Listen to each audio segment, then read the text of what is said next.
enough about that. I want to keep moving and keep some motion and use your time well. So I want to talk about the third habit, and that in Covey's terms, it was put first things first. What does that have to do with us engineers? I would say Pareto was right. Pareto was right. Who is Pareto? Pareto. He was an econometrician who created the 80-20 rule, which I hope many of you have heard of. The 80-20 rule is where we separate the vital few from the trivial many. 80% of the effects come from 20% of the causes. Or, it's 80-20, it's a general rule that follows many things. If you go to a real estate office, 80% of the sales are done by 20% of the realtors.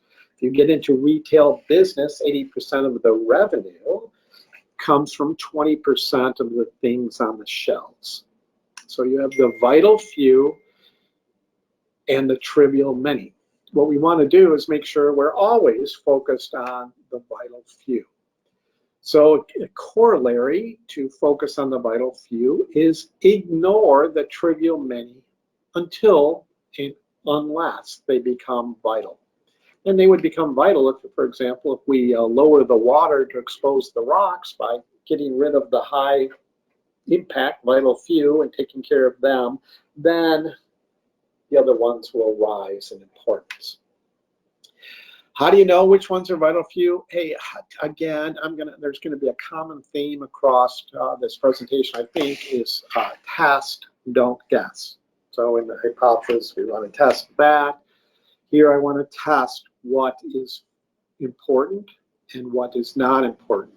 So I need to get some data and create some Pareto charts, not some untested fishbone diagrams. So for example, I like fishbone diagrams, great tool, great method. However, it is all those little branches are hypotheses until we test them in the actual world. So I do create a fishbone diagram, I then test the fishbone diagram, I then find out which ones are the most important, which ones have the biggest impact, and I work on those first.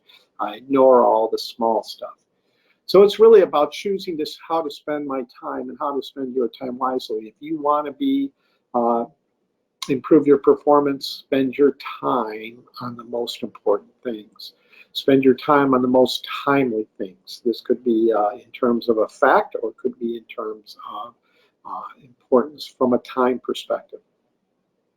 Just remember, always have some action today, not tomorrow, on the most important thing. Let's be impactful, work on the right things. Let's not be busy. I did a lot of career mentoring, and there were a lot of people who didn't understand why they didn't move forward because they spent a lot of time at work. And other people spent less time at work but got moved up ahead. And it was the difference between working on being impactful and being busy. You don't get promoted for being busy.